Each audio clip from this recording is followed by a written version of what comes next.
People misunderstand what no contact actually is. They think it's about silence, distance, cutting the cord, walking away, going ghost. But the truth is, none of that matters if you're still emotionally tethered. If your heart is still wrapped around someone who discarded you, who minimized your worth, then physical space is nothing more than a delay. Because you can go 100 days without texting her and still be having imaginary conversations with her every single night. You can block her number, mute her name, delete the pictures, and still let her live rent-free in your head. That's not power, that's pretense. The strategy that actually changes everything starts before no contact is even visible. It begins internally. Before you ever walk away, before you ever go silent, you strip her of the emotional power she once had over you. And that process, that is what no one sees coming. Because she's not worried about you going quiet. She expects it. She expects the emotional protest. The silence that screams, "I hope you notice." She knows how to wait that out. But what she doesn't expect is for you to stop feeling, for you to stop investing, for you to stop caring. Most people operate under the illusion that emotional detachment is something you do after you cut them off, that it comes naturally with time. But that's backward. The real shift is when you decide, truly decide, that you're done living in a story where you're the man begging to be enough, where your self-worth is dependent on someone else's confusion. Because once you understand that you are holding yourself hostage, begging for breadcrumbs of attention while giving away the entire bakery, you get angry. And that anger, that righteous, quiet anger, it's not destructive, it's clarifying. Because you begin to see, you see how often you let her emotional instability dictate your peace, how many times you ignored your intuition for the sake of keeping the connection alive, how much of your time was spent explaining your worth to someone who had already decided they were never going to see it. That clarity is not a breakdown, it's a breakthrough. It's when you stop waiting for her to wake up, when you stop hoping she changes, and instead you rewire your soul to no longer need what hurt you. Now, this isn't about bitterness. This isn't about revenge. It's about emotional liberation. It's when you start showing up for yourself the way you used to show up for her. You begin training your mind to return to you every time it drifts toward her. And it will drift. That's the withdrawal.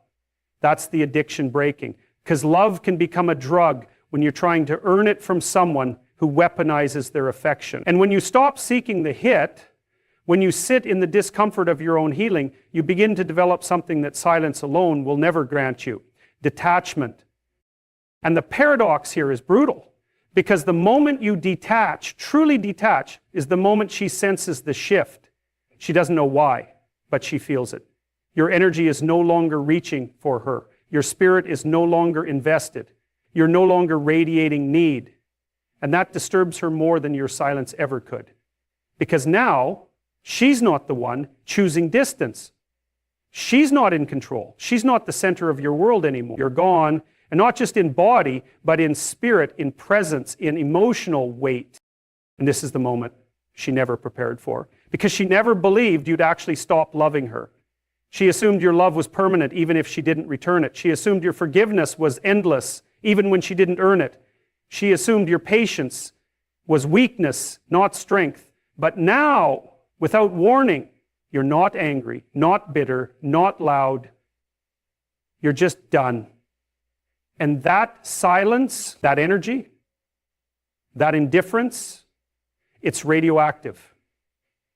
Because it signals something even more terrifying than being blocked. It signals you've outgrown her.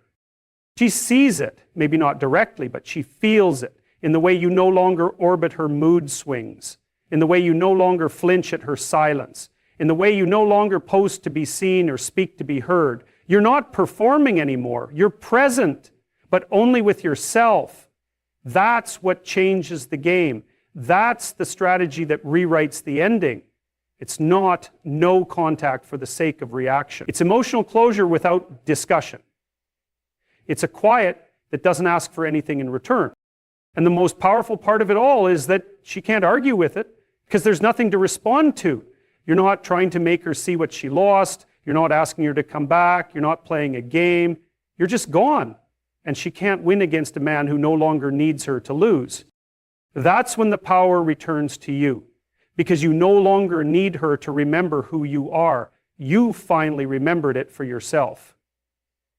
There's a strange comfort in sitting in the shadows after a breakup, telling yourself that silence is a strategy, that no contact is enough. But if your absence is filled with stagnation, with endless scrolling, fantasizing about what she's thinking, waiting for her to notice your silence, then you've missed the point entirely. You see, the real transformation doesn't happen in the distance. It happens in the reconstruction of the self.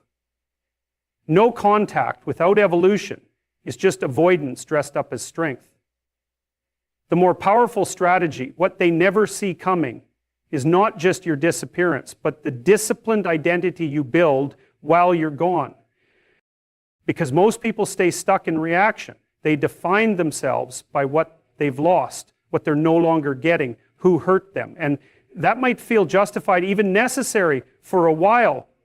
But sooner or later, that posture rots you from the inside out. You lose your sense of agency. You become a man orbiting pain, not purpose. And the longer you stay there, the more invisible you become to yourself.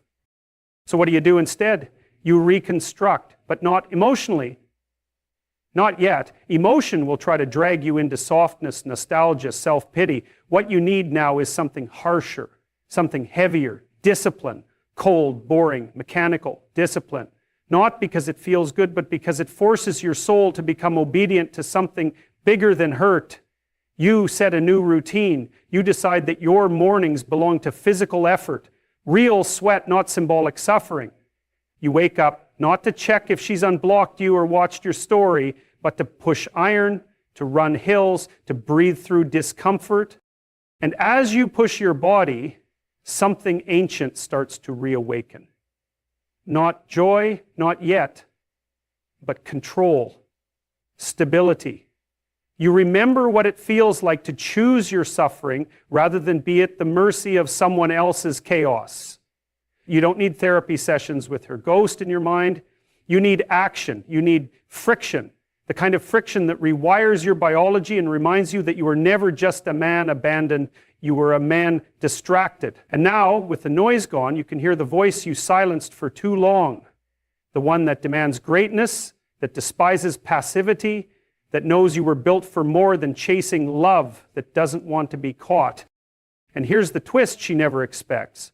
While she imagines you brooding, waiting, suffering in noble silence, you're becoming someone she's never met, not out of spite, but out of refusal to rot. You start reading again, not love poems, but philosophy, strategy, psychology. You stop romanticizing pain and begin weaponizing knowledge. Every hour not spent talking to her becomes an hour invested in sharpening your mind, in stacking the bricks of your future. You stop scrolling and you start building. Eventually, your actions stop being reactive altogether. You're no longer doing it because of her. You're doing it in spite of her. You're not chasing success so she'll regret leaving. You're chasing it because you finally realize you let too much of your worth depend on someone else's eyes. And you're done outsourcing your value. You're done being a man who waits. You're now a man who acts regardless of applause. And what happens then? Your world expands. You start making decisions she'd never understand. You network, you level up, you start showing up to rooms she could never even imagine entering. Your posture changes, your voice changes, your friends notice it before you do. Something's different. And when, if she does reach out again, it hits her like a slap. She doesn't know how to talk to this version of you because the man she left no longer exists. And he didn't evolve by accident. He evolved by force, by discipline, by relentless commitment to a higher standard. But here's the part no one warns you about. This process comes with grief. Not just grief for the relationship, but for the version of yourself who tolerated so little, who waited, who begged, who watered a desert hoping it would bloom. You'll have to bury him, and that will hurt, but it's a good hurt. The kind that means something, the kind that leaves behind strength in its place. And it's in this new identity, this disciplined, grounded presence, that your power truly returns. because you're no longer defined by what she does or doesn't do. You're no longer seeking closure from someone who never offered clarity. You've become the kind of man who doesn't need to be remembered because he's too busy making himself unforgettable. That's the strategy more powerful than no contact. Not silence, but reconstruction. And by the time they notice, it's already too late. Most men make the mistake of thinking that silence is the finish line, that once they've gone no contact, the work is done. But that's just the opening act. The deeper move, the one that stings in a way they never saw coming, is when you begin to glow in places they never explored. Not just survive without them, but thrive in dimensions they ignored, rejected, or underestimated. That's the reversal that disrupts their narrative. Because at some point she will look back, not out of regret necessarily, but out of curiosity. And what will matter then is not how long you stayed silent, but how far you traveled while she wasn't looking. You see, when someone walks away, what they often expect is for you to decay slowly in the dark, to stew in guilt, to circle shame like a dying star. But when instead you redirect that collapse into expansion, when you start pouring energy into growth, into development, into areas of your life they never took seriously, you create an existential tension they never prepared for. Suddenly, their perception of you doesn't align with reality anymore. And that dissonance cuts deeper than anything you could ever say. This is why you cannot simply go quiet, you must go sovereign. That means mastering the corners of your life that were left neglected during the relationship. Your finances, your social network, your physical health, your creative output, your spiritual grounding. You pick up the pieces, yes, but more importantly, you melt them down and forge something new, something unrecognizable, not just to her, but to the weak version of yourself that tolerated being overlooked. Because most people don't break up with you, they break up with their own projection of you. And that projection is always limited, always narrow. It's based on the part of you that was easy to label, easy to dismiss. And that's what you have to break away from, not just from her, but from the smaller frame you were living in to fit her expectations. That's why the real power move is evolution. Because when you evolve, you erase the blueprint she used to justify leaving. Not about making her jealous, that's shallow. It's not even about getting her back, that's weak. It's about transforming in such a way that her opinion no longer matters, not because you're angry, but because you're beyond it. You've built a new reality, one that doesn't include the role she used to play. And when she looks back, searching for a familiar landmark, she won't find one. That's the real silence, not the absence of words, but the disappearance of relevance.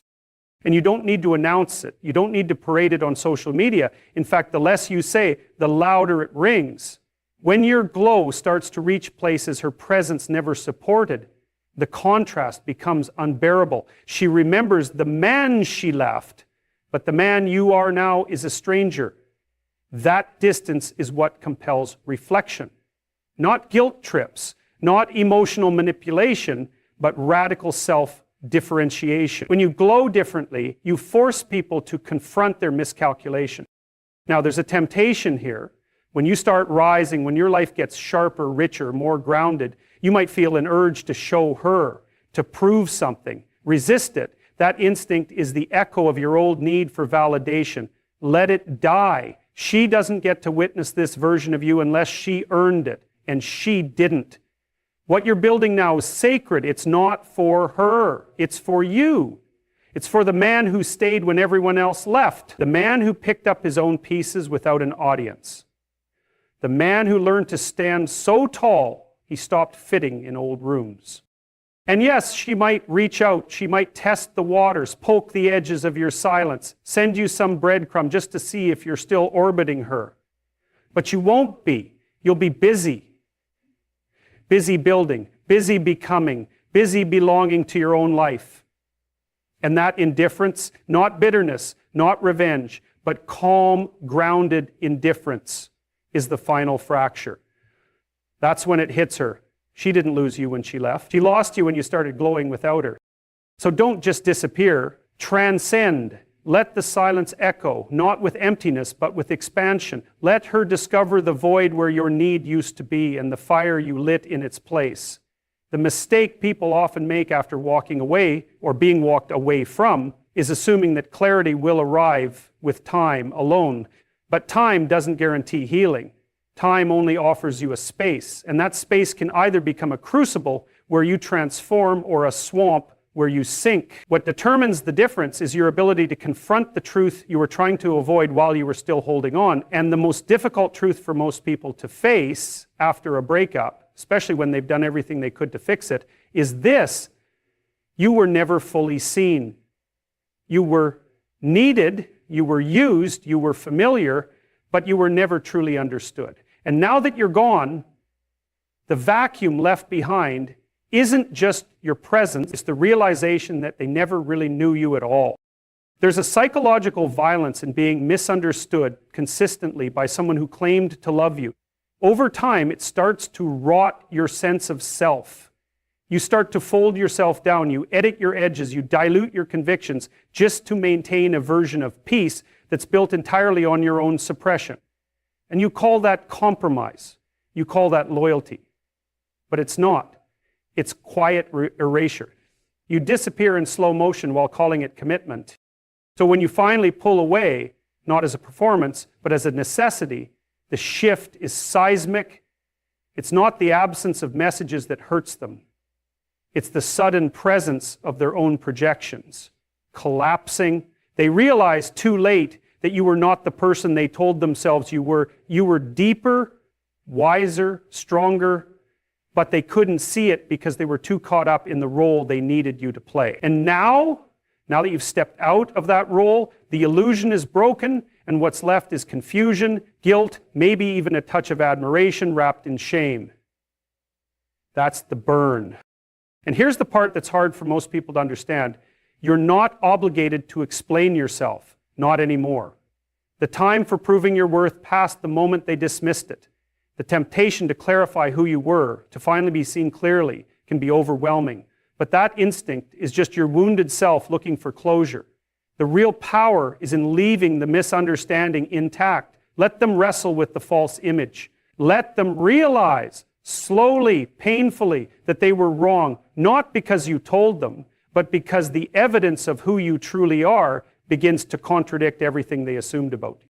That's what they never see coming. The version of you that doesn't need to explain, the version that's content to be misunderstood, because you're no longer looking for approval in the same place where you were denied understanding. When you reach that place, their entire strategy for managing you fails, because they expected you to plead, to react, to crack under the silence. That's the twist. That's the betrayal of their expectations. And it's more powerful than any dramatic confrontation could ever be. The thing about absence is that it clarifies value. Not immediately, because initially most people feel relief. They feel lighter. But give it time. Give it a few months. Let the patterns of your presence fade from their daily rituals. Let the convenience of your emotional labor disappear. Let the nights stretch longer than expected, filled with less stimulation and more introspection. Then they begin to notice the gaps, the depth of your conversations, the steadiness of your presence, the quiet strength you brought into their chaos. And they won't know where to put that grief, because it wasn't supposed to feel like loss. Not this kind of loss. Not the kind that comes wrapped in respect for a person they only understood in hindsight. And here's the irony. They will probably try to come back. Not always directly. Sometimes it's subtle. A meme sent, a memory shared, a casual "how have you been?" But you'll know it's not real, because it's not about you. It's about their discomfort, their confusion, their attempt to recover the version of themselves that was anchored by your presence. But you're not that anchor anymore. You're a ship that left port with no intention of circling back, and that's what shatters them. Not your cruelty, not your anger, but your calm refusal to re-enter the frame they once used to keep you small. So let them sit in the consequences of their misjudgment, not out of malice, but out of necessity. Because if you go back to correct the story, you're agreeing to play the role again. And that version of you is dead. You buried him when you chose growth over begging, truth over tolerance, dignity over desperation. What they thought you were is gone, and what you've become no longer fits their story. So let the silence carry the weight of that truth, people. Often ask why silence speaks so loudly after a breakup. It's because we live in a world addicted to reaction. We're conditioned to expect drama, to expect emotional chaos, to expect some version of desperate pursuit when someone leaves. So when the reaction never comes, when there's just stillness, when there's no retaliation, no pleas, no open wounds being broadcast for validation, it disturbs something deep in the psyche of the person who expected to remain the center of your emotional universe. That silence, that complete absence of emotional need, communicates a truth far more powerful than any words could. You've transcended the dynamic and you stepped out of the frame. And more importantly, you're not coming back. Now that transformation doesn't happen by accident. It begins the moment you stop trying to be understood by someone committed to misunderstanding you. That's the pivot point. That's when your internal dialogue changes from how could they to why did I stay? You stop asking why they didn't value you and you start asking why you tolerated being undervalued. That's where real strength is born, not in the anger, not in the revenge, but in the clarity. Clarity is cold and it's sharp. It cuts through the narratives you once held onto for comfort, the ones that made excuses for their behavior, the ones that said they're just scared, or they didn't mean it, or maybe I wasn't enough. All of that collapses under the weight of real insight. And that's when the real shift begins. You don't post about it, you don't announce it. You simply get up one day and realize you're not broken anymore. You were cracked, maybe even shattered, but you're no longer in pieces. You're reassembled, and the new structure is nothing like the old one. It's not patched up, it's rebuilt. And you carry yourself differently, not with arrogance, but with unmistakable assurance. You know what you will never tolerate again. You know what presence in your life must feel like if it's going to be allowed to stay. And because you've established that internal boundary, everything else starts to change. Your focus sharpens, your self-respect deepens. You no longer orbit around someone else's validation. You become the center of your own gravity. But here's where it gets interesting. That shift in you, it doesn't go unnoticed. You may think they've moved on, that they've forgotten, that your absence is irrelevant, but energy doesn't lie. People feel when something essential has been taken away. Not immediately, no. In the beginning, they're relieved. They enjoy the space. They enjoy the freedom. They tell themselves they made the right choice. But slowly, in the background, their story starts to unravel. The new connections don't hit the same. The attention feels hollow. The silence that once felt like liberation starts to echo. And that echo carries your name, but not the version of you they used to know. It's the version they never took the time to meet. They'll replay moments, not because they want to relive them, but because they're trying to solve a puzzle, the puzzle of who you truly were, because now they're seeing glimpses through the cracks of their own assumptions.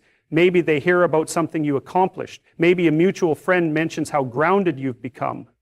Maybe they just have a quiet moment where your memory hits with unexpected weight. And what eats at them is not that you're gone, it's that they never really knew what they lost while they had it.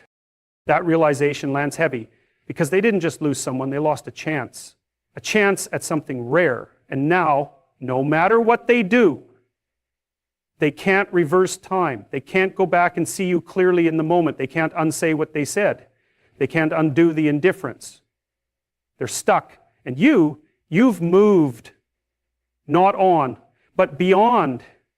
There's a difference. Moving on implies you're still defined by what happened, just in a new chapter. Moving beyond means you've transcended the entire narrative. You're not a character in their story anymore. You're the author of your own. That's why this strategy, this silence, this withdrawal, this calm disappearance is so devastating, because it doesn't feed their need for chaos. It doesn't offer them closure. It offers them a mirror. And that mirror reflects something most people aren't prepared to face, the cost of their own blindness. So you don't need to say a word. You don't need to prove a point. You already did by leaving, by evolving, by refusing to let your worth be measured by someone who couldn't even see it. Let them feel the weight of that silence. Let them sit with what they thought would never affect them. Because that's the moment they realize you were never the one who lost. The final turn, what they never saw coming, is the moment you no longer care if they ever come back. And I don't mean that lightly. I don't mean a moment where you pretend not to care or where you numb yourself to avoid the ache. I'm talking about a transformation so deep that you stop measuring your healing by whether or not they notice it. That's the strategy no one anticipates, because they expect you to wait. They expect you to pine. They expect to still have some kind of leverage, emotional, psychological, even spiritual. But then it happens. The door that was left crack open quietly closes. And you don't slam it. You don't lock it out of spite. You just no longer need to keep it open. It's disorienting for them because up until then, your absence was still about them. Your silence was a message they thought they could decode. Maybe it was just part of the plan to win them back. Maybe it was you playing hard to get, but eventually the game ends and they weren't even on the field anymore. You evolved out of the dynamic entirely. Not as a tactic, not as revenge, but because you genuinely stopped needing their presence to validate your sense of self. You see, true indifference isn't bitter, it's not loud, it's not designed to provoke a reaction. It just is. It's calm, it's collected, and it's complete. When you stop hoping they'll come back to apologize, when you stop checking to see if they're watching your stories, when you stop looking for signs, they notice. Because it shifts the power. And that's when they start to panic. Not because they love you. Often, it's not about love at all. It's about control. It's about being the one who left and thinking they could always return to the version of you who was still waiting. But that version died the moment you realized you were enough without them. And if you're honest, you'll admit there was a time you weren't sure you could live without them. You weren't sure you'd survive the loss. You questioned your value, your identity, your ability to function in the world outside that relationship. That's the grip they had, not because they were powerful, but because you gave away too much of yourself in trying to be loved. But then the silence taught you something. It taught you that your soul doesn't need to beg, that your worth doesn't need to be defended, that love, when it's real, doesn't require you to bleed for it to prove itself. And when you internalize that, when you finally let that truth settle in your bones, you become unshakable. Not because you've become hard or cold, but because you've become whole. You stop chasing closure from the one who caused the damage. You become your own closure. That's the final move they never expect. They expect to come back. They expect a text. They expect a window. But you give them a mirror. And when they look into it, all they see is the consequences of taking you for granted. Because here's the truth. You don't get back someone who has found peace in your absence. You don't reclaim someone who has rebuilt themselves from the rubble of your disregard. And once that happens, once you've tasted the power of not needing them, they can't reach you anymore. Even if they try, even if they show up, even if they say everything you once wanted to hear, it's too late. Not because you're bitter, not because you want revenge, but because you finally understand that peace isn't something you barter away for breadcrumbs of attention. You didn't become distant to hurt them. You didn't walk away to make a point. You did it because you realized you were living half a life trying to hold together something that was always falling apart. And that's when the strategy flipped. No contact wasn't the power move. Evolution was. Detachment was. Self-respect was. They won't see that coming because it doesn't look like resistance. It looks like freedom. So let them circle back if they must. Let them knock on doors they closed with their own hands. You owe them nothing. Not a conversation, not an explanation, not your energy, and certainly not another chance to misunderstand who you are. The person they remember is gone, and the one you've become, that person doesn't chase ghosts. You became what they never expected. Free.